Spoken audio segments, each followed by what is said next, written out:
محمد وعلى آل سيدنا محمد كما صليت على إبراهيم وعلى آل إبراهيم في العالمين إنك حميد مجيد.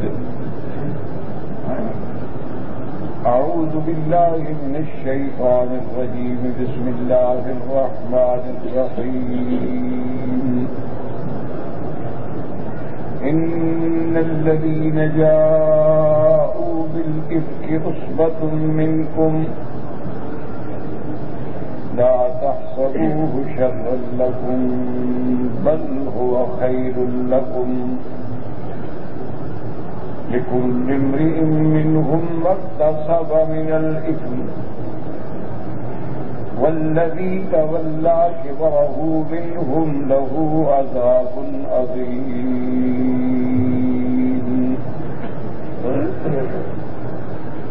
سورۃ النور کی ان آیات مبارکہ میں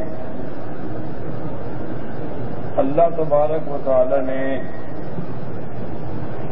قصہ افک سیدہ عائشہ صدیقہ بنت الصدیق رضی اللہ تعالی عنہا کا ذکر فرمایا. احکام افک الحمدللہ آپ پڑھ چکے ہیں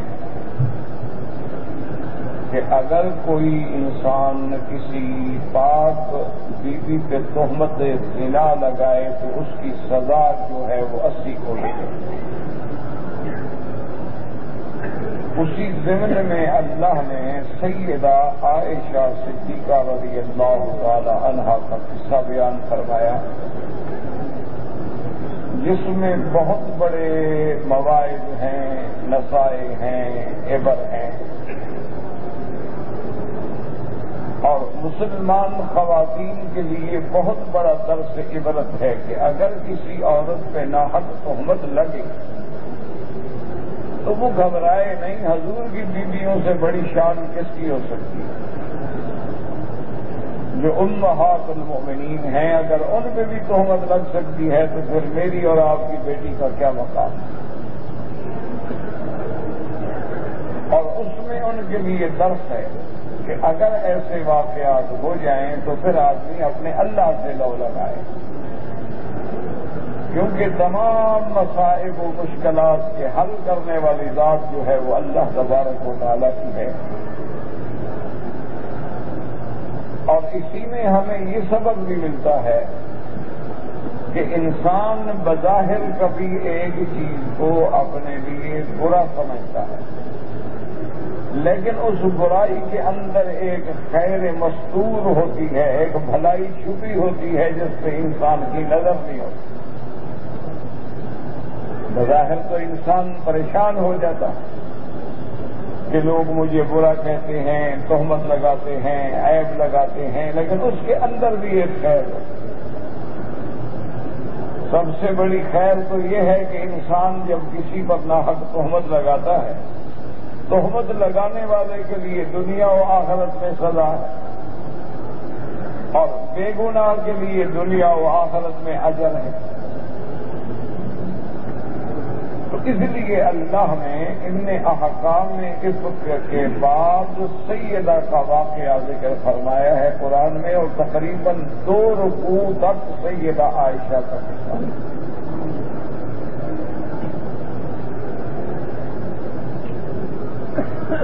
اور اس واقعے کے اسباب جو ہیں جو صحیحین میں یعنی بخاری اور مسلم میں بھی اور دیگر احادیث کی کتابوں میں بھی صحیح روایات میں واقعہ یہ بنا کہ حضور صلی اللہ علیہ وسلم ایک غزوے پہ تشریف لے گئے جس کا نام غزوہ بنی المصطلق کا بھی ہے اور غزوہ مریسی بھی ہے، یعنی نام 2 ہیں، واقعہ ایک ہے. رحمت دو عالم سیدنا محمد مصطفیٰ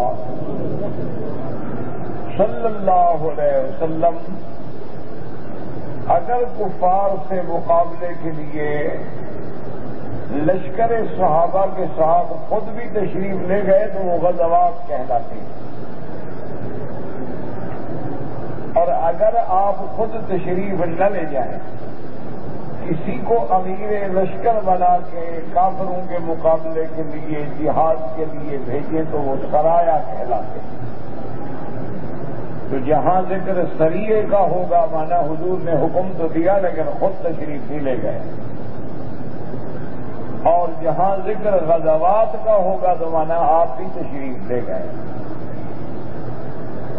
تو یہ غزوہ ایسا غزوہ ہے کہ جس میں حضور بھی تشریف لے گئے، اور یہ میرے محبوب کی عادت مبارکہ تھی کہ جب آپ نے غزوے پہ جانا ہوتا تو بیویوں کے نام پہ قرعہ ڈالا جاتا، ورنہ تو ہر بیوی چاہتی ہے کہ حضور کے ساتھ سفر میں رہے۔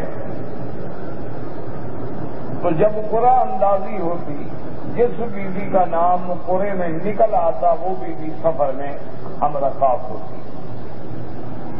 تو غزوہ بن المستلق میں قرعہ جو ہے وہ سیدہ عائشہ رضی اللہ تعالی عنہا کا نکلا، اور اسی میں یہ مسئلہ بھی سمجھ لیں کہ حضور صلی اللہ علیہ وسلم تمام بیویوں کے درمیان اس قسم کے یعنی ہر بات کا، سفر کا، وقت کا عدل کرنے کے پابند نہیں تھے اللہ کی طرف سے۔ اللہ نے آپ کو اجازت دی، لیکن یہ حضور کا کمال عادل تھا کہ اجازت کے باوجود بھی حضور انصاف فرماتے تھے کہ اگر کسی بیوی کے گھر میں تشریف لے جاتے تو اتنی دیر دوسری بیوی کے گھر میں بھی تشریف لے جاتے۔ اگر سفر کا موقع ہوتا تو کبھی ایسا سفر بھی ہوا ہے جیسے سفر حجۃ الوداع ہے، آپ کا آخری حج ہے، اس میں تو آپ ساری بیویوں کو ساتھ لے آئے۔ تو جب ساری بیویاں ساتھ ہوں تو پھر قرعہ اندازی کا تو مسئلہ ہی نہیں۔ لیکن غزوات کے موقع پر حضور صلی اللہ علیہ وسلم قرعہ اندازی فرماتے، یہ رحمت دو عالم کی شان عدل تھی، ورنہ اللہ کی طرف سے آپ پابند نہیں ہیں۔ اللہ نے آپ کو اجازت دی تھی کہ آپ جس کو چاہیں ساتھ رکھیں، آپ جہاں چاہیں رات دن گزاریں، لیکن حضور نے کبھی زندگی میں ایسا نہیں کیا، اور بلکہ اللہ کے آگے حضور ہمیشہ دعا بھی کرتے تھے کہ اللہم انی اعدل فیما املک، کہ یا اللہ جو چیز میرے بس میں ہے اس میں تو میں عدل کرتا ہوں، اور جو چیز میرے بس میں نہیں ہے اس میں میں عدل نہیں کر سکتا۔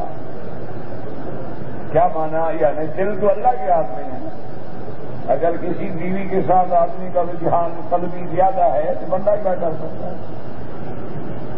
اسی لیے بعض اوقات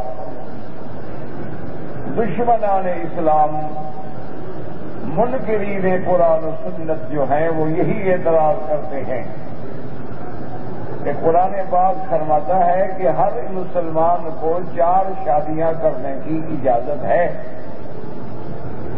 لیکن آگے قرآن پابندی لگاتا ہے کہ وَإِنْ خِفْتُمْ أَلَّا تَعْدِلُوا فَوَاحِدَةً، اگر تم ڈرتے ہو کہ عدل نہیں کر سکو گے تو بس ایک بیوی کافی ہے۔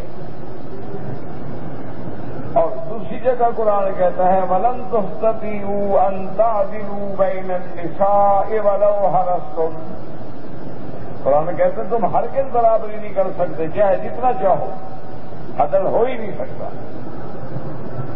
تو اس لیے دشمن بہانہ بناتے ہیں کہ دیکھو جی قرآن کہتا ہے عدل کر سکو تو 4 شادیاں کر لو، عدل نہ کر سکو تو پھر ایک، اور دوسری جگہ قرآن کہتا ہے تم عدل کر ہی نہیں سکتے، تو جب عدل کر ہی نہیں سکتے تو مانا 4 کی اجازت تو ختم ہو گئی نا۔ 4 کی اجازت تو تب تھی کہ جب تم عدل کر سکو، اور قرآن فرماتا ہے کہ تم جتنا چاہو، جتنی کوشش کرو، ولو حرصتم، لیکن تم ہرگز عدل نہیں کر سکتے۔ کہتے ہیں کہ جناب دیکھو یہ دونوں آیتیں آپس میں متعارض ہیں، کہ تم عدل نہیں کر سکتے ہو. جب نہیں کر سکتے ہو تو پھر سے ایک بیوی ہوگی نا. تو پھر 4 بیویوں کی اجازت کا کیا معنی؟ تو اس طرح مستشرقین اور اعداء اسلام اعداء دین اعتراض کرتے ہیں.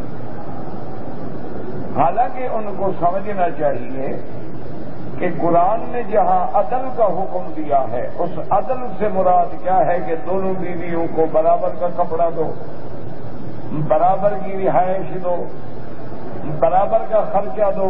اگر اس کو 1000 دیتے ہو اس کو بھی 1000، اس کے لیے جو کپڑا لائے ہو اس کے لیے بھی کپڑا لاؤ.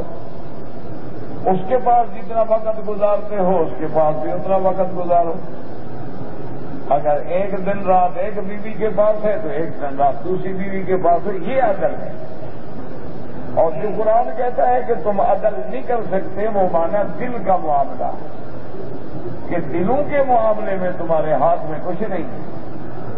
تم چاہے کتنا زور لگا لو لیکن اللہ کی مرضی ہے. کسی عورت کے ساتھ دل زیادہ مائل ہوتا ہے، کسی بیوی کے ساتھ باوجود اس کے کہ وہ شریف ہے، اچھی ہے، فرما بردار ہے، لیکن دل نہیں مانتا. یہ اللہ کی قدرت ہے. میلان قلب جو ہے وہ تو اللہ کے ہاتھ میں. مقلب القلوب جو ہے وہ اللہ کی ذات ہے، جدھر دل کو زیادہ پھیر دیں. تو اس لیے حضور پاک نے اپنی اس دعا میں اس مسئلے کو حل فرما دیا کہ اللہم انی اعدل فیما املک، کہ یا اللہ میں عدل کرتا ہوں اپنی بیویوں میں جس کا میرے ہاتھ میں اختیار ہے. وکیف اعدل فیما لا املک، اور اس میں کیسے انصاف کروں جس کا میں مالک ہی نہیں.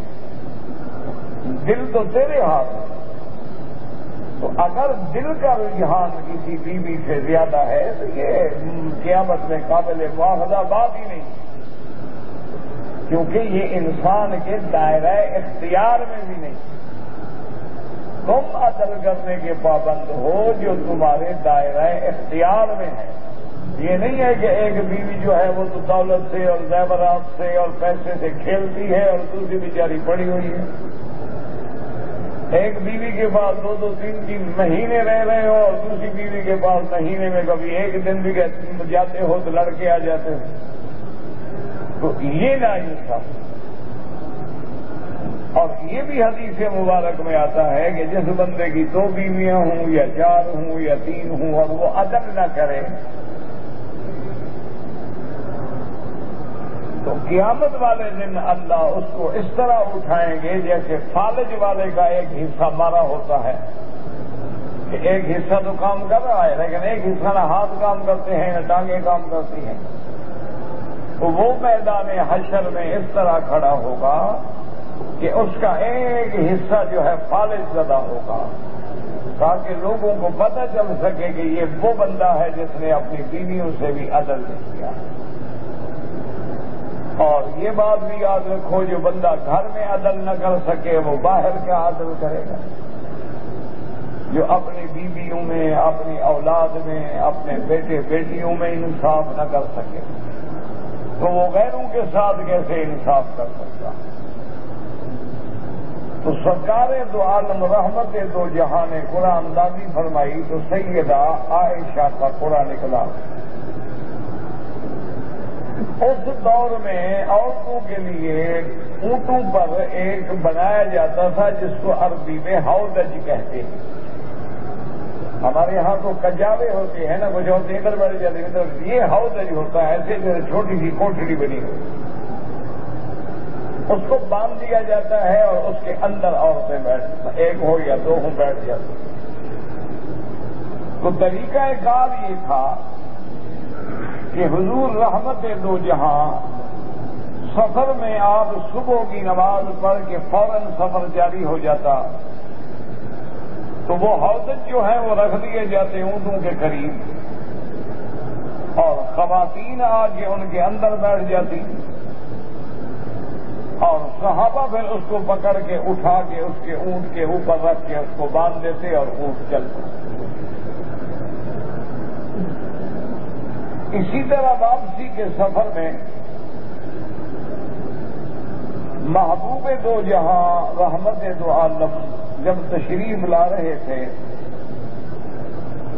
اتفاق ایسا ہوا کہ صبح کو حسب عادت بی بی عائشہ صدیقہ رضی اللہ تعالی عنہا اپنے ضروریات کی قضا کے لیے حوائج ضروریہ سے فارغ ہونے کے لیے قافلے سے دور چلی گئی. عورتیں یہی کرتی تھیں کیونکہ راستے میں تو صحرا ہے، کوئی منازل تو ہوتی نہیں تھی، نہ قہوہ خانے ہوتے تھے نہ حمام ہوتے تھے.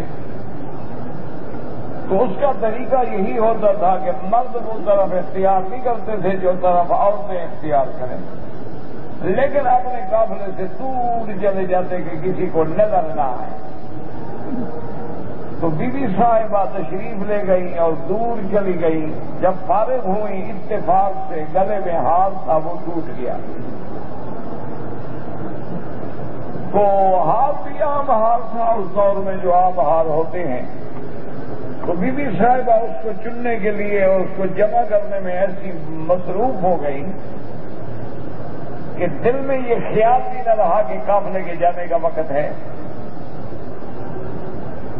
اور قافلے کا جب وقت آیا تو صحابہ نے حسب عادت آپ کے حوض مبارک کو اٹھایا اور اونٹ میں رکھا، باندھ دیا اور حضور نے قافلے کو چلنے کا حکم دے دیا. قافلہ چل پڑا. ابھی بھی صحابہ جب وہاں پہنچی تو دیکھا قافلہ تو نکل گیا. تو سیدہ عائشہ صدیقہ رضی اللہ تعالی عنہا گھبرا گئی. لیکن پھر آپ نے بڑے عقل سے اور فہم سے کام لیا کہ اگر میں قافلے کے پیچھے بھاگوں تو سوال نہیں پیدا ہوتا کہ اونٹوں کی رفتار کا مقابلہ ایک نوجوان بچی کر سکے، اور اگر میں پھر بھٹک گئی تو پھر میرے تلاش کرنے کا بھی سوال پیدا نہیں ہوتا.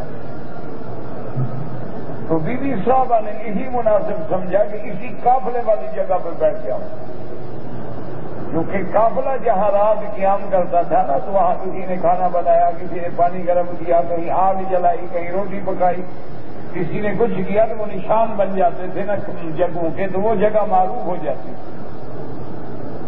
تو بی بی صاحبہ فرماتی ہیں کہ میں نے وہی نماز پڑھی. نماز پڑھنے کے بعد میں اسی جگہ بیٹھ گئی کہ چلو اگر راستے میں بھی حضور خبر گیری تو فرماتے رہتے تھے، کبھی کبھی اپنی سواری قریب کر کے بیویوں سے پوچھ لیتے تھے. اگر اتفاقاً حضور نے نہ بھی پوچھا تو منزل پہ تو جا کے پوچھیں گے نا. تو لازمی بات ہے کہ کسی کو پیچھے دوڑائیں گے تو وہ اس منزل پہ تو آ سکتے ہیں. اور اگر میں ڈھونڈنے کے لیے نکل گئی اور میں بھٹک گئی تو یہ تو صحرا ہے، اور صحرا میں بھٹکنے والے کے لیے تو ماں سوائے موت کے کوئی حل ہی نہیں. ایک صحابی تھے میرے محبوب کے، حضرت صفوان ابن معطل السلمی رضی اللہ تعالی عنہ وارضاہ.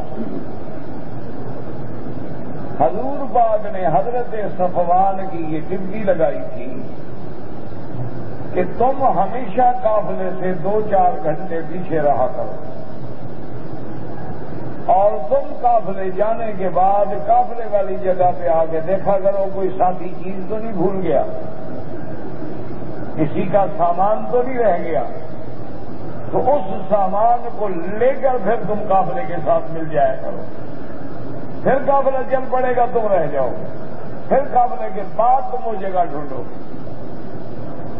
تو حضرت صفوان فقیری صاحبہ فرماتی ہیں کہ میں نے نماز پڑھی، بیٹھ گئی، لیکن ٹھنڈا وقت تھا اور صحرا کی صبح بڑی جہاں فضا ہوتی ہے تو ٹھنڈی ہوا نے ایسا غلبہ کیا کہ میں اپنا دوپٹہ لے کے سو. حضرت صفوان ابن معطل السلمی جب تشریف لائے وہ ڈھونڈتے ڈھونڈتے ڈھونڈتے جب دور سے نظر پڑی کہ یہ تو کوئی آدمی رہ گیا. جب قریب آئے تو فرماتے ہیں کہ میں نے پہچان لیا کہ وہ بی بی عائشہ ہیں، کیونکہ میں نے آپ کو آیت حجاب کے نازل ہونے سے پردے کے حکم سے پہلے بھی دیکھا ہوا تھا. تو سب سے پہلا لفظ جو حضرت صفوان کی زبان سے نکلا وہ لفظ تھا انا للہ و انا الیہ راجعون. کہ اتنی بڑی مصیبت کہ حضور کی بیوی رہ گئی، اور قافلے والوں کا کمال ہے کہ انہوں نے خیال بھی نہیں کیا. تو جب میں نے انا للہ پڑھا تو بی بی عائشہ فرماتی ہیں میری آنکھ بھی کھل گئی.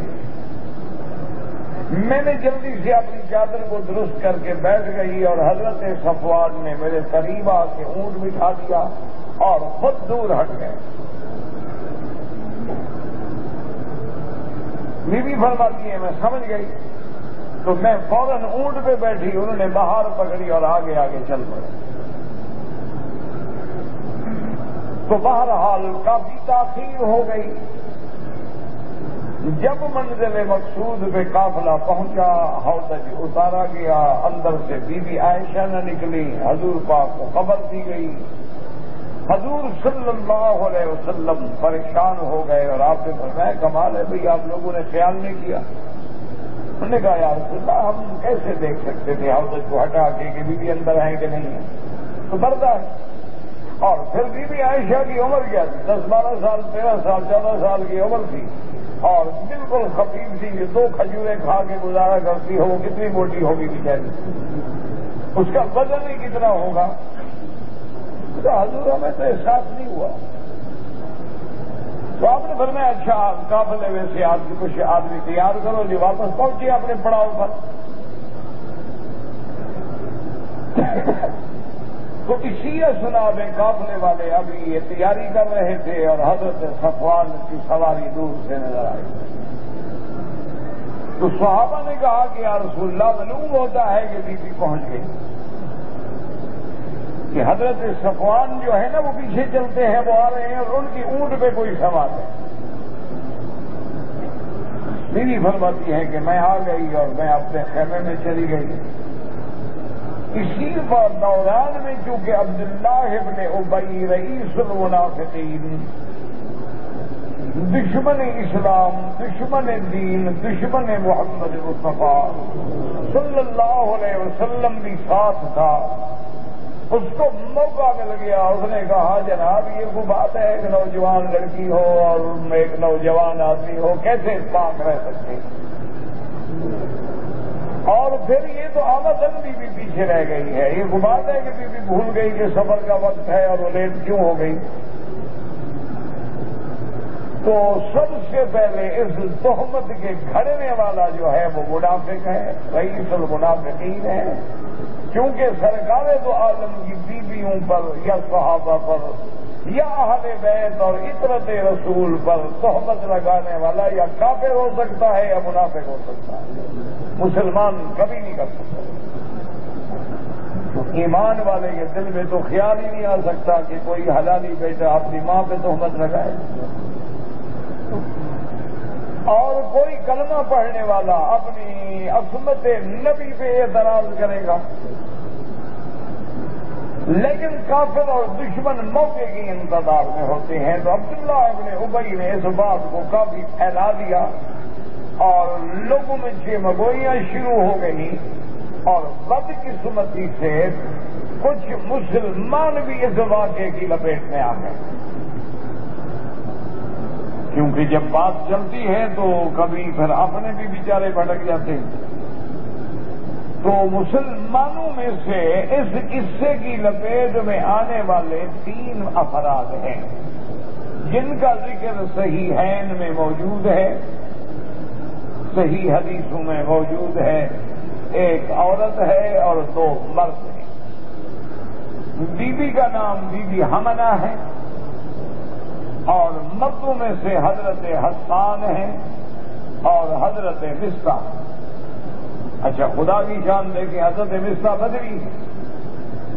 حضرت حسان جو ہے وہ شاعر محمد مصطفیٰ صلی اللہ علیہ وسلم جس نے ساری زندگی حضور کی نعت خوانی کی، عاشق محمد مصطفیٰ. لیکن اللہ کی قدرت ہے وہ بھی بیچارے شریک ہو بیٹھے. انہوں نے کہا ہاں بات تو بنتی ہے، آخر عورت پیچھے نوجوان کیوں رہ گئی. جب آدمی پر شک کا سایہ ڈال دیا جائے تو پھر شک جو ہے وہ افریق بن جاتا ہے. جب آدمی کسی کے دل میں ایک دفعہ شبہ ڈال دے نا جی بس پھر وہ شبہ بنتے بنتے پہاڑ بن جاتے ہیں۔ بی بی عائشہ فرماتی ہیں قافلہ مدینہ منورہ خیریت سے پہنچ گیا اور مجھے پتہ ہی نہیں کہ کوئی ایسی باتیں ہو رہی ہیں یا میرے بارے میں کوئی ایسی بات کہہ سکتا ہے۔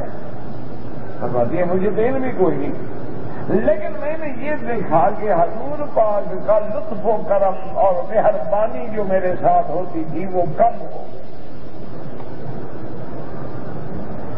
اتنا مجھے محسوس ہوا کہ حضور کی محبت میں، آپ کے لطف و کرم میں، آپ کے نظر التفات میں کمی آ گئی۔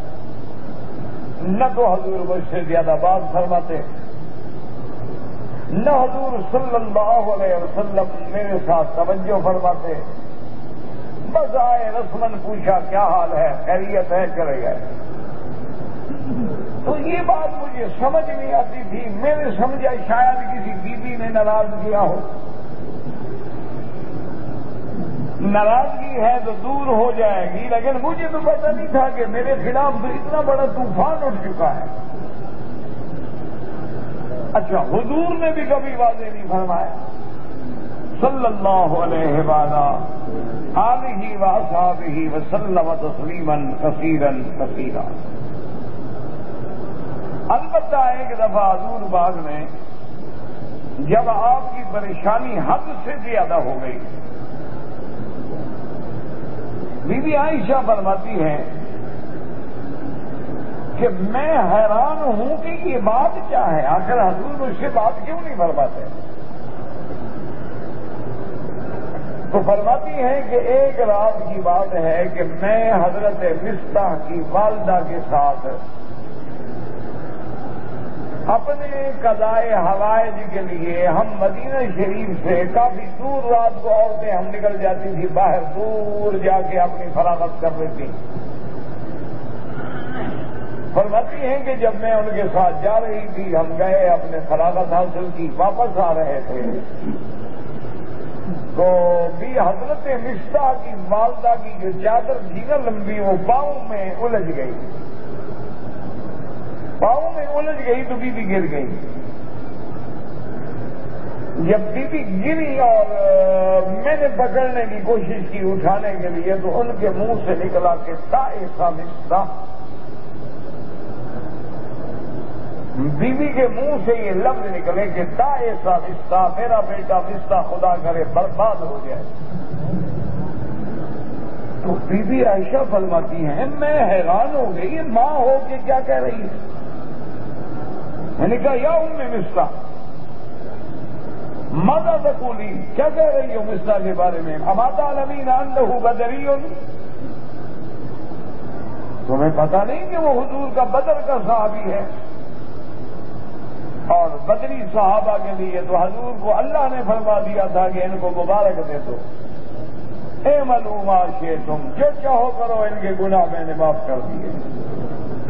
تو جن کو اللہ نے معاف کر دیا ہو تم بد دعا کر رہی ہو ماں ہو کر؟ تو بی بی مصطح کی والدہ نے کہا عائشہ اما تسمعین، تمہیں پتہ نہیں؟ کس بات کا؟ اس نے کہا میرا بیٹا جو کہہ رہا ہے تمہارے بارے میں تمہیں پتہ نہیں ہے۔ میں نے کہا کمال کی بات کرتی ہو، مجھے کیا پتا ہے کیا کہہ رہا ہے؟ تم نے کہا چلو گھر چلو۔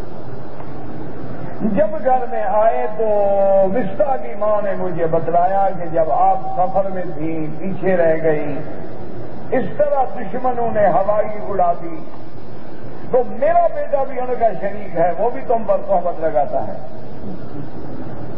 تو ایسے بیٹے کو میں بد دعا نہ کروں تو کیا کروں جو حضور کی بیوی کا بھی خیال نہ کرے، جو امہات المومنین کا بھی خیال نہ کرے۔ تو سیدہ عائشہ فرماتی ہے کہ اب میری قوت جو تھی نا کھڑی کھڑی جواب دے گئی، میں پاؤں پہ کھڑی نہ ہو سکی، میں گر گئی۔ اور پھر میں نے جو ہی رونا شروع کیا، اور بعض روایات میں آتا ہے کہ جب سیدہ عائشہ کو اس بات کا پتہ چلا تو پہلا کلمہ جو آپ کی زبان مبارک سے نکلا وہ تھا حسبنا اللہ و نعم الوکیل. حسبنا اللہ و نعم الوکیل، یہ بڑا عظیم کلمہ ہے. جب حضرت ابراہیم کی بی بی ہاجرہ کو سیدنا خلیل نے حرم مکہ میں اکیلا چھوڑا تھا، اور بی بی نے پوچھا کہ ہمیں کیوں چھوڑ رہے ہو؟ انہوں نے کہا اللہ کا حکم ہے. کہا حسبنا اللہ و نعم الوکیل. تو اس بی بی نے بھی یہی جملہ کہا. سیدنا خلیل کو جب آگ میں ڈالا گیا تو یہی کلمہ فرمایا. صحابہ کو جب احد میں شکست ہوئی اور دشمنوں کے آنے کا پتہ چلا تو انہوں نے بھی یہی کہا حسبنا اللہ و نعم الوکیل. اس پر علماء نے بڑی بڑی کتابیں لکھی ہیں کہ اس کے پڑھنے کے کیا فوائد ہیں. انہوں نے تو خیر طریقے لکھے. عظیم کلمہ ہے، مقدمہ ہے، بیماری ہے، مصیبتیں ہیں، دشمنوں کا مقابلہ ہے، بس اس کی کثرت کرو. قید میں ہے، ہر حال میں ایسے اللہ نکالتے ہیں جیسے بال مکھن سے نکل جاتا ہے. چلتے پھرتے اٹھتے بیٹھتے بس حسبنا اللہ و نعم الوکیل، حسبنا اللہ و نعم الوکیل. کوئی عدد کی ضرورت نہیں. بزرگوں نے تو خیر طریقے لکھے ہیں. بعض فرماتے ہیں 300 دفعہ پڑھا کریں، بعض بزرگوں نے لکھا ہے 500 دفعہ پڑھا کریں، بعض بزرگوں نے لکھا ہے کہ اس کو 373 بار پڑھا کریں. بہرحال ان کے اپنے اپنے تجربے ہیں، ان کی باتیں اپنی جگہ پہ بالکل درست ہوں گی.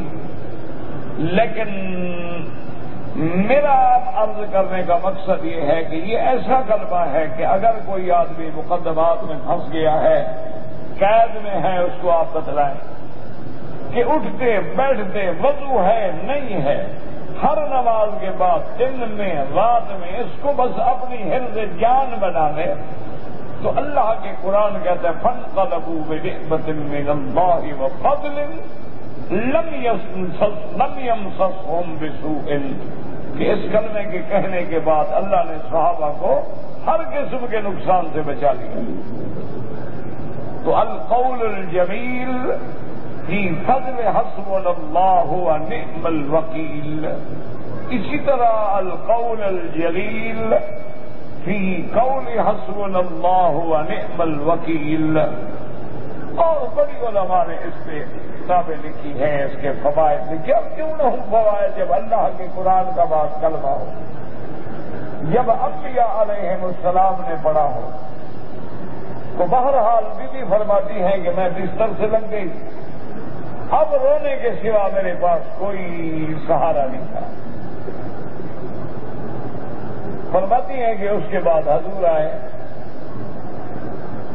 بی بی عائشہ فرماتی ہیں خدا جانے مجھ میں اتنی طاقت بھی کیسے آ گئی کہ میں کھڑی ہو گئی. اور میں نے کہا یا رسول اللہ اذهب الى ابوایا، میں ماں باپ کے گھر چلی جاؤں؟ اور میں فضل چلی جاؤں. کہا جب حضور بات ہی نہیں فرماتے ہیں تو حضور کو دیکھ کے میرا اور دل جلتا ہے. تو چلو ماں باپ کے گھر جاؤں گی. عورت کا سہارا کیا ہوتا ہے؟ یا خاوند کا گھر ہوتا ہے یا ماں باپ کا گھر. ایسی میں آئی، مجھے اپنی والدہ نے بڑی تسلی دی. انہوں نے کہا عائشہ کیوں غم کرتی،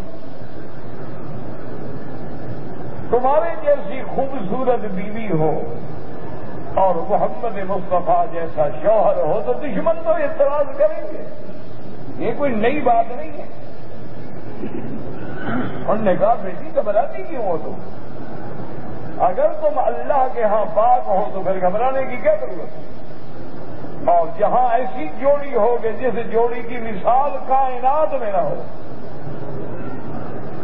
نہ میرے مدنی جیسا کوئی پیدا ہوگا نہ کوئی عائشہ پیدا ہوگا. وہ بھی اللہ نے حضور کے لیے چن لیا تھا، اور اللہ نے کہ حضور کو میری سیدہ امہات المومنین عائشہ کے لیے چن لیا تھا. جن کی تصویریں جبریل لے کے آتے ہوں ان کا کون مقابلہ کر سکتا ہے؟ انہوں نے کہا کہ بیٹی غم نہ کرو، پریشان ہونے کی ضرورت نہیں، رونے سے مسئلے حل نہیں ہوتے، صبر کرو، یہ ہوتا ہے۔ وقت گزرنے سے حقیقت جو ہے وہ کھل جائے گی، جب دھول اور مٹی بیٹھ جائے گی تو حقیقت اندر سے نکل آئے گی، تو مت گھبراؤ۔ اگر عائشہ فرماتی ہیں کہ یہ کوئی ایسی بات تھی کہ مجھے کیسے تسلی آ جاتا، فرماتی ہیں کہ حضور میرے والدین کے گھر بھی تشریف لے آتے، لیکن اب حضور میرا نام نہیں لیتے۔ پہلے تو حضور پوچھتے تھے کہ کیف عائشہ، عائشہ کا کیا حال ہے، اب حضور نے نام لینا بھی چھوڑ دیا، فرمایا کیف فیکم، اس کا کیا حال ہے۔ فرماتی ہے کہ جب حضور کی اتنی بے رخی بڑھی تو میرے تو کلیجے پہ چھریاں چل جاتی کہ اب میرا نام بھی حضور کو گوانا نہیں۔ اسی اصلاح میں رحمت دو عالم سیدنا محمد مصطفیٰ صلی اللہ علیہ وسلم نے حضرت اسامہ کو بلایا۔ حضرت اسامہ چونکہ آپ کے بیٹے تھے، پوتا بننا تھے، بیٹا بنایا ہوا تھا، ان کے ابا کو بھی، حضرت زید کو بھی اور حضرت اسامہ کو، حب رسول اللہ، حضور کا محبوب ترین بندہ، چھوٹے تھے نا، پالا بھی حضور نے، کھلایا بھی حضور نے، تو حضور نے حضرت اسامہ کو بلایا رضی اللہ عنہ اور فرمایا اسامہ مجھے رائے دو، مجھے بتلاؤ تمہارا عائشہ کے بارے میں کیا خیال ہے۔ تو حضرت اسامہ نے کہا کہ یا رسول اللہ صلی اللہ علیہ وسلم، میری کیا طاقت ہے میں بات کروں، لیکن حضور میرا باپ بھی اور میں نے بھی آپ کے ہر گھر کی خدمت کی ہے، واللہ انہا بریۃ، بیوی پاک، اللہ اکبر۔ حضور نے حضرت علی کو بلایا،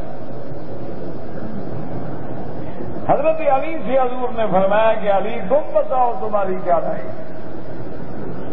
میں اس مسئلے کو کیسے حل کروں۔ اچھا حضرت علی بھی فرماتے ہیں، کہتے ہیں واللہ خدا کی قسم میرے دل میں کوئی بات نہیں تھی، لیکن میں حضور کی پریشانی نہیں دیکھ سکتا کہ حضور پریشان ہیں، اداس ہیں، بس یہ بات میرے لیے بڑی پریشانی ہے۔ میں نے کہا حضور آپ اتنا فکر کیوں کرتے ہیں؟ اگر آپ نے تفتیش کرنی ہے اس واقعے کی تو بی بی عائشہ کی جو کنیز ہے بی بی بریرہ، اس سے تشدد کیا جائے، وہ حقیقت بتا دے گی۔ وہ کنیز ہے، ہر وقت ساتھ رہتی ہے، تو بی بی بریرہ سے تحقیق کی جائے تو ایک عورت ہے وہ کیسے تشدد برداشت کر سکتی ہے۔ اور دوسری بات یہ ہے، میں نے کہا کہ یا رسول اللہ آپ کیوں غم فرماتے ہیں؟ کیا مکے میں مدینہ منورہ میں محبوب کے لیے عورتوں کی کمی ہے؟ اب چھوڑ دیں بی بی عائشہ کو، ہم اور لاکھ عورتیں لے آتے ہیں۔ یہ بات تھی جس میں بی بی عائشہ اور علی کی ناراضگی ہوئی۔ اصل بات یہ تھی کہ بی بی عائشہ فرماتی ہیں حضرت علی کی یہ بات ساری زندگی میرے دل میں رہی کہ حضور کی ناراضگی کا وقت ہے اور حضرت علی کہہ رہے ہیں چھوڑ دو، تو حضور کبھی چھوڑ دیتے، میں تو برباد ہو گئی تھی۔ حضرت علی تو یہ نہ کہتے نا، حضرت علی کو تو ایسا نہیں کہنا چاہیے تھا، لیکن حضرت علی بھی کہتے ہیں کہ واللہ ہے اما عائشہ میرا خدا گواہ ہے، میں قسم کھاتا ہوں میرے دل میں تیرے بارے میں کچھ نہیں تھا، میں صرف حضور کی پریشانی کو ایک ازالہ کر رہا تھا کہ کسی طرح حضور کا غم ہلکا ہو جائے کہ حضور بھلا آپ کو بیویوں کی کمی ہے کیا؟ آپ کے لیے اور بیوی نہیں مل سکتی؟ آپ کیوں غم کر رہے ہیں؟ حضور آپ غم نہ کریں۔ حضور نے فرمایا اچھا علی جاؤ بریرہ سے تفتیش کرو۔ حضرت علی نے بی بی بریرہ کو بلایا اور فرمایا دیکھو بریرہ یہ حضور کا حکم ہے اور حضور نے اس واقعے کی تفتیش کے لیے مجھے مقرر فرمایا ہے، سیدھی سیدھی بات کرو ورنہ میں چمڑی ادھیڑ دوں گا۔ یہ بات بھی بی بی عائشہ کو ساری زندگی نہیں بھولی کہ میری کنیزہ کو ایسا کہتا تھا۔ حضرت علی کچھ ہو جائے، شریعت کے مطابق تو میرا بیٹا تھا نا، میں اس کی ماں تھی، میں امہات المومنین تھی، وہ داماد محمد مصطفیٰ تھے، لیکن میری بیوی میری کنیز کو ایسے سخت لفظ میں کہا۔ بی بی بریرہ نے کہا کہ علی بات سنو، تم میری چمڑی ادھیڑ دو یا مجھے پھانسی چڑھا دو، واللہ ما علمت فیہا شیئا، خدا کی قسم میں نے بیوی میں کبھی عیب نہیں دیکھا۔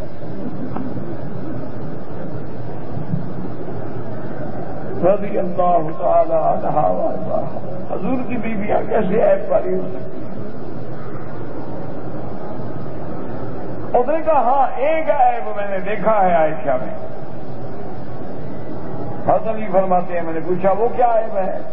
کہا انہا حدیثۃ السن، بچی ہے، غافل ضرور ہے، کبھی کبھی آٹا رکھ دیتی ہے سو جاتی ہے، وہ آٹا بکری کھا جاتی ہے اٹھتی ہے تو آٹا ہی نہیں ہوتا۔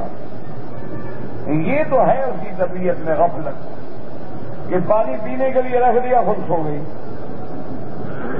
اس کے علاوہ ما رأیت فیہا شیئا، میں نے کبھی بیوی میں کوئی گناہ نہیں دیکھا۔ حضرت نے فرمایا اچھا بریرہ سوچ لو، اب تیرا میرا مسئلہ ہے، ہمارا کیا کرا ہو گیا تیرے ساتھ میرا، میں حضور کی پریشانی کو دور کرنے کے لیے کسی کا خیال نہیں کروں گا کہ کون ہے بریرہ۔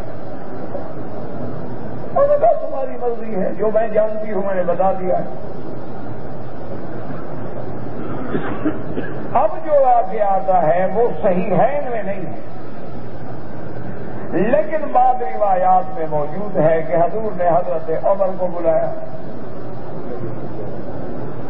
آپ نے فرمایا کہ عمر مجھے رائے دو، مشورہ دو بی بی عائشہ کے بارے میں۔ حضرت عمر کام گئے، اتنا بہادر آدمی، اتنا بڑا جری آدمی، کہتا ہے میں کام گیا کہ حضور کی بیوی کے بارے میں میں بات کروں۔ یہ حضور کی بیوی ہے کہ مذاق ہے؟ میں نے کہا یار اللہ کیا فرما رہے ہیں آپ؟ حضور نے فرمایا عمر میرا حکم ہے، میرا حکم ہے، مجھے مشورہ دو، کیا کہتے ہو میں کیا کروں؟ میں ابو بکر سے تو مشورہ لے نہیں سکتا، وہ تو باپ ہے۔ حضرت عمر نے عرض کیا، جب دیکھا کہ حضور جلال میں ہیں تو کہا یا رسول اللہ آپ ناراض نہ ہوں، اگر آپ نے مجھ سے رائے لینی ہے تو پھر میری بات برداشت کریں گے آپ؟ حضور نے فرمایا عمر میں نے خود حکم دیا ہے، بات کرو۔ انہوں نے کہا یا رسول اللہ ایک بات بتا دیں، عائشہ سے شادی آپ نے اپنے منشے سے کی ہے یا حکم خدا سے کی ہے؟ اللہ اکبر، دیکھیں عمر کہاں تیری رائے کو، پتا کا بھی و امی، ہمارے ماں باپ بھی حضور کے صحابہ پہ قربان۔ واہ عمر، اب کری ایسے تو نہیں تھا نا جی، مسئلے کی بنیاد پکڑ لی۔ انہوں نے کہا یا رسول اللہ آپ نے خود شادی کی یہ حکم ربی تھا؟ حضور نے فرمایا کیا کہہ رہے ہو ابو بکر عمر؟ جبریل صورت لے کے آئے کہ ہاتھی ہی زوجتک، یہ تمہاری بیوی ہے؟ انہوں نے کہا یا رسول اللہ اگر اللہ کے حکم سے شادی کی ہے، عمر کو تو بیٹے کے لیے اچھی بیوی مل جاتی ہے، خدا کو محمد کے لیے اچھی پاک بیوی نہیں ملی، آپ کو شک ہے؟ اللہ کو ڈھونڈنے میں پتہ نہیں لگا کہ کون سی بیوی کو گھر بھیج رہا ہوں نبی کے؟ حضرت عمر فرماتے ہیں فسر عن رسول اللہ، حضور کا چہرہ ایسے کھل گیا جیسے گلاب کی،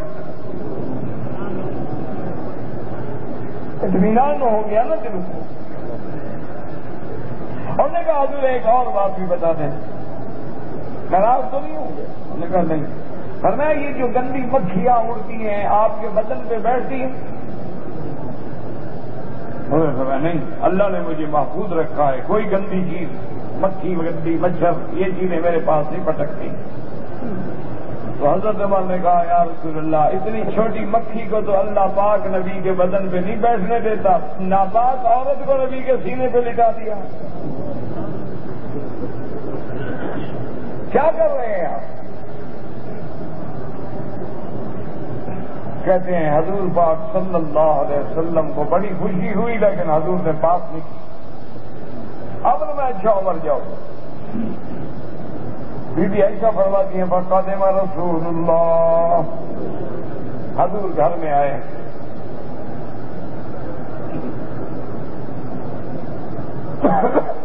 اور میں تو اب فرماتی ہیں کہ صاحب فراش ہو گئی تھی، بستر پہ گر گئی تھی، اٹھنے کی طاقت نہیں۔ حضور آگے بیٹھے اور آپ نے اللہ کی حمد و ثنا کی اور فرمایا دیکھو عائشہ، ان کنت بریۃ، اگر تم پاک ہو تو اللہ تبارک و تعالیٰ تمہاری مدد فرمائیں گے، اور اگر تم سے گناہ ہو گیا ہے تو اللہ سے استغفار کرو، معافی مانگو، اللہ معافی دینے والے ہیں۔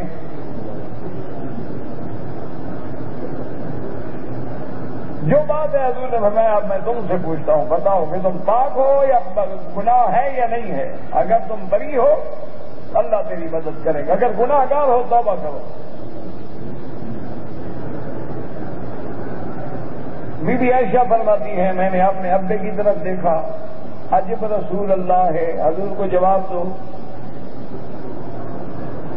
ابو بکر نے کہا میں جواب نہیں دیتا، تم میری بیٹی ہو لیکن حضور کی عزت مجھے زیادہ محبوب ہے،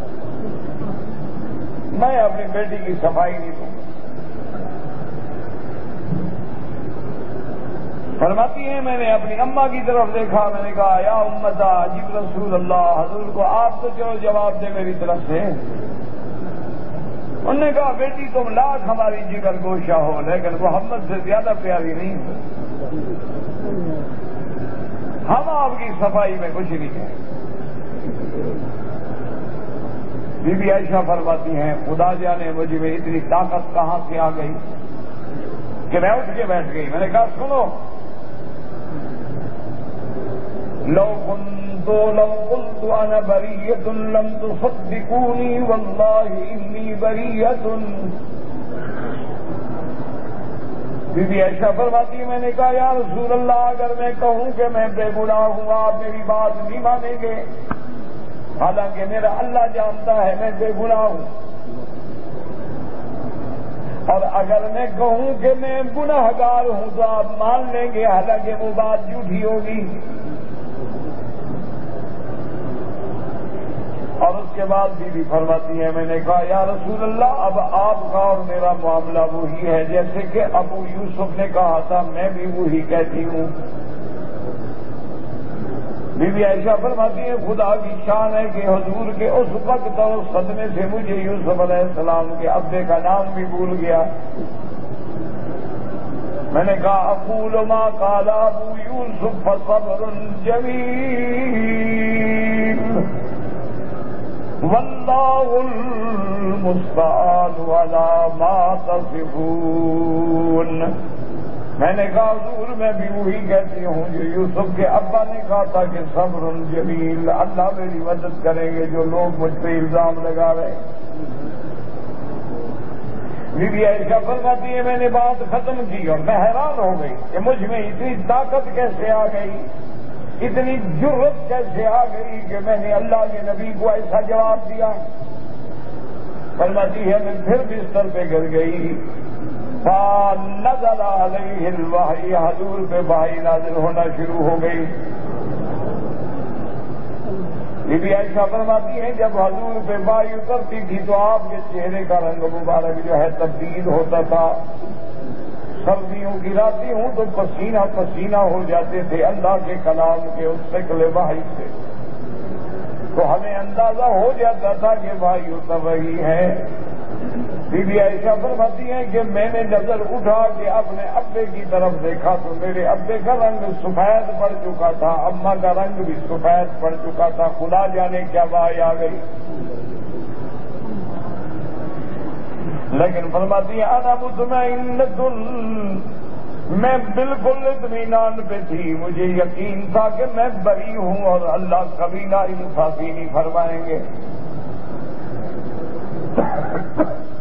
بی بی عائشہ فرماتی ہے ثم سری عن رسول اللہ، جب آپ سے وحی ختم ہوا تو حضور کا چہرہ مبارک کھل اٹھا اور پہلی بات آپ نے یہ کی ابشری عائشہ فإن اللہ قد براک من فوق العرش، حضور نے فرمایا عائشہ تمہیں مبارک ہو، اللہ نے عرش سے تیری صفائی دی ہے۔ اللہ اکبر، یہ ہے شان عظمت مصطفیٰ کی، جس کی بیوی کی گواہی خدا دے۔ مولا تیرے نبی یوسف پہ تہمت لگے تو بچہ گواہی دیتا ہے، محمد کے گھرانے پہ لگے خدا خود گواہی دیتا ہے، وہاں بچوں کو نہیں بلوایا جاتا۔ بی بی مریم پہ گواہی لگے تو حضرت عیسیٰ گواہ ہے، لیکن جب عائشہ پہ تہمت لگی اللہ نے فرمایا میں جو گواہ ہوں۔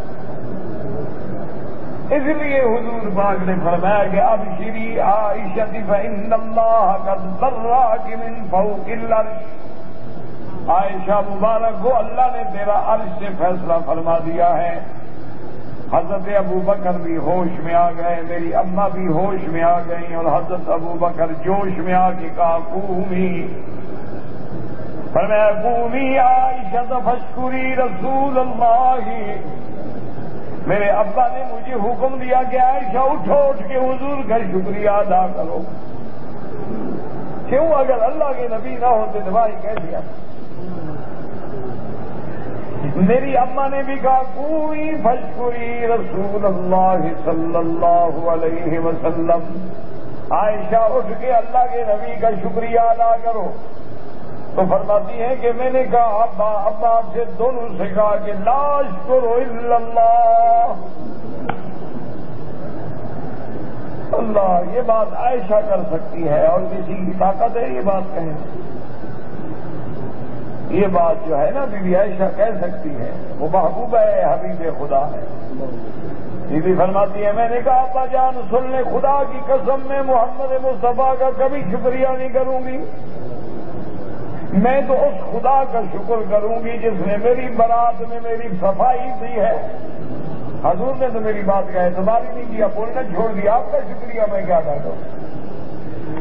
لیکن یاد رکھو یہ بات تم کہو تو ایمان سے بھی نکل جاؤ گے۔ یہ بات عائشہ کہہ سکتی ہے، وہ محبوبہ ہے، وہ حبیبہ ہے، حبیب خدا ہے، بیوی اپنے شوہر کے بارے میں ناز سے کچھ بھی کہہ دیتی ہے، لیکن کسی دوسرے کو تو ضرورت نہیں کہ نبی کے شان میں کہے کہ میں نبی کا شکریہ ادا نہیں کرتا۔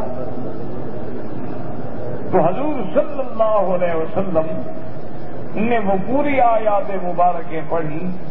بی بی عائشہ فرماتی ہے مجھے یہ یقین تو تھا دل میں کہ میں بے گناہ ہوں، اللہ میری بے گناہی ضرور بتلائیں گے، لیکن حضور خواب دیکھ لیں گے یا حضور کے دل میں بات ڈال دی جائے گی، لیکن مجھے یہ پتہ نہیں تھا اللہ میری شان اتنی اونچی کرے گا کہ قیامت تک قرآن پڑھا جائے گا اور میری صفائی ہر منبر و محراب پہ کھڑے ہو کے ہر حافظ لے گا۔ پر مجھے یہ پتہ نہیں تھا کہ اللہ تبارک و تعالیٰ کی شان ہے۔ تو حضور صلی اللہ علیہ وسلم نے قرآن پاک کی اس برات کے بعد جن لوگوں نے تہمت لگائی تھی ان پہ حد قذف جاری فرما دی، حضرت حسان پہ بھی اور حضرت مصطفیٰ پہ بھی، حمنہ پہ بھی، اور روایات میں آتا ہے عبداللہ ابن ابی پہ، اور بعض روایات میں یہ بھی آتا ہے کہ چونکہ وہ سب سے بڑا موجب تھا اس کو اللہ کے حکم سے ڈبل سزا دی گئی، اور بعد میں یہ آتا ہے کہ حضور نے اس کو ہاتھ نہیں لگائی کہ بلا وجہ ایک فتنہ پھیل جائے گا، جو مسلمان ہے وہ تو حد کو قبول کر لیں گے نا، منافق حد کہاں قبول کرے گا؟ منافق تو آج بھی قبول نہیں کرتے، منافق تو آج بھی کہتے ہیں نا قرآن کے حدود بڑے سخت ہیں، یہ وحشیانہ قانون ہے اور غلامی ذہنیت کا قانون ہے، اس زمانے میں بھی منافق قبول نہیں کرتے۔ تو اللہ تبارک و تعالیٰ نے ان آبا کے ہاتھ میں اور ان آیات مبارکہ میں اور ساتھ یہ بھی بدلا دیا کہ میرے محبوب آپ اس تہمت کو برا نہ سمجھیں، اس کے اندر آپ کے لیے ایسی بھلائی تھی کہ قیامت تک صفائی ہو گئی خاندان کی، اور قیامت تک حضور کی شان کو اللہ نے بلند فرما دیا۔ اور اسی سے ایک مسئلہ بھی سمجھ لیں کہ دنیا میں جہاں لاکھوں صحابی ہیں وہاں لاکھوں صحابیہ بھی تو ہیں، ان کی بیویاں بھی ہیں، ان کی بہنیں بھی ہیں، بیٹیاں بھی ہیں، لیکن آج اگر کوئی کسی صحابیہ پر کوئی غلط بات آدمی کرے وہ فاسق فاجر تو ہو جائے گا لیکن کافر نہیں ہوگا۔ یہ شان بھی صرف بی بی عائشہ کو ملی ہے کہ قرآن کی ان آیات کے نازل ہونے کے بعد جو بندہ بی بی عائشہ کو پاک نہ سمجھے وہ کافر ہو جائے گا، کیونکہ وہ اللہ کے قرآن کا منکر ہوگا، اور قرآن کا منکر جو ہے وہ کافر ہو جاتا ہے۔ دعا کرے کہ اللہ ہمیں کفر سے بھی بچائے، ظاہری اور باطنی امراض سے بھی بچائے، اور سب پریشانیاں اپنی رحمت سے دور فرما دے۔ حسبنا اللہ و نعم الوکیل، حسبنا اللہ و نعم الوکیل، حسبنا اللہ و نعم الوکیل۔ جب عمرہ کرنے کے لیے آئی تو طواف کرتے ہوئے اور صفا مروہ میں اس کا محرم ساتھ نہیں تھا، کوئی حرج نہیں۔ 14 تاریخ کو کراچی سے احرام باندھ کے عمرہ کیا لیکن بال نہیں کٹوائے، بھول گیا۔ 16 تاریخ کو میں نے مسجد سے عائشہ سے احرام باندھ کے عمرہ ادا کیا اور بال کٹوائے۔ میرا بھائی پہلے آپ نے بال نہیں کٹوائے اور کپڑے پہن لیے اور 2 دن بھی گزر گئے، لہذا ایک دم پڑ گئے، عمرے تو انشاءاللہ ہو گئے۔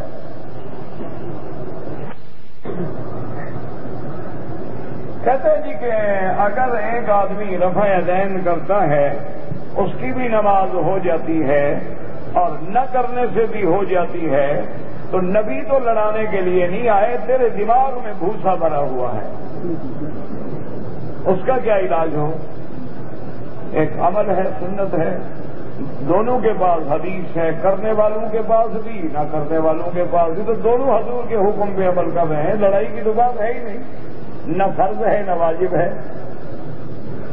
خدا کے بندے اس میں لڑائی والی، ایک آدمی زور سے آمین کہتا ہے، ایک آدمی ایسا کہتا ہے، دونوں کی نماز ہو گئی۔ زور سے کہنے والی روایت بھی موجود ہے، ایسا والا حکم بھی موجود ہے، تو جب دونوں حکم موجود ہوں تو امت کے لیے رعایت ہے، لڑائی کیا ہے؟ ایک آدمی سفر میں قصر پڑھ لے، ایک آدمی پوری نماز پڑھ لے، نماز دونوں کی ہو جائے گی، لڑائی ہے یا رحمت ہے؟ تیرے دماغ میں کچھ بہت سا بنا ہوا معلوم ہوتا ہے۔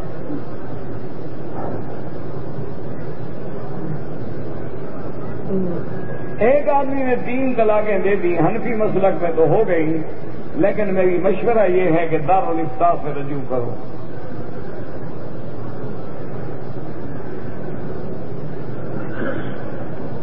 پتہ نہیں کیا ہے جی، بیوی کے میرا بھائی میں نے بتایا ہے نا، ابھی تو یہ سارا واقعہ سن چکے ہو، گواہ ہیں عدالت میں جائے، نہیں ہے تو اس کے بعد صبر کر دے یا قاضی بیان کرائے، یا عورت اگر توبہ کر کے یقین دلائے تو اللہ بھی گناہ معاف کرتا ہے، تم بھی معاف کر دو اگر صبر کر کے گزارا ہو سکتا ہے۔ میں نے 10 ریال راستے میں ملے، غریبوں کو دے دو۔ کبھی میں اپنے عادت ہے میں دانت سے ناخن کاٹتا ہوں، احرام کی حالت میں بھی میں نے کاٹا، 1 آدھا ریال خیرات کر دو۔ میرا بھائی جب بھی کسی نے ملنا ہو نا، اتنا مہربانی کیا کرو کہ عشاء کی نماز کے بعد آپ یہاں بیٹھ جائیں، میں جب واپس آؤں گا آرام سے ملیں، کوئی مسئلہ نہیں۔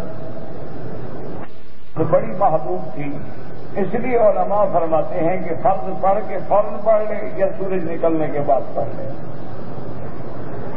دونوں مسئلے ہیں، تو حضور لڑانے آئے ہیں، اس سے پتہ نہیں کیا دماغوں میں کیا جاتا ہے۔ فجر کی نماز پڑھ کے فوراً پڑھ لو 2 رکعت جائے گا، تو سورج نکلنے کے بعد پڑھو جائے گا۔ عصر کے بعد 2 رکعت امام احمد بن حنبل رحمۃ اللہ علیہ کے نزدیک حرم مکہ میں جب چاہو پڑھ لو. حنفی مسلک میں ظہر کے بعد نہ پڑھیں، عصر کے بعد نہ پڑھیں، مغرب کے بعد پڑھیں. اگر وطر ہمارے قضا ہو جائیں تو فجر کے بعد پڑھ سکتے. عشاء کی نماز پڑھ کے ہم نے وطر پڑھے، اس کے بعد ہم نفل پڑھیں، جتنا مرضی ہے پڑھو، کوئی منع نہیں. وہ تو مسئلہ یہ ہے کہ اگر وطر پڑھو تہجد کے وقت تو پہلے تہجد پڑھ لو، آخر میں وطر پڑھو.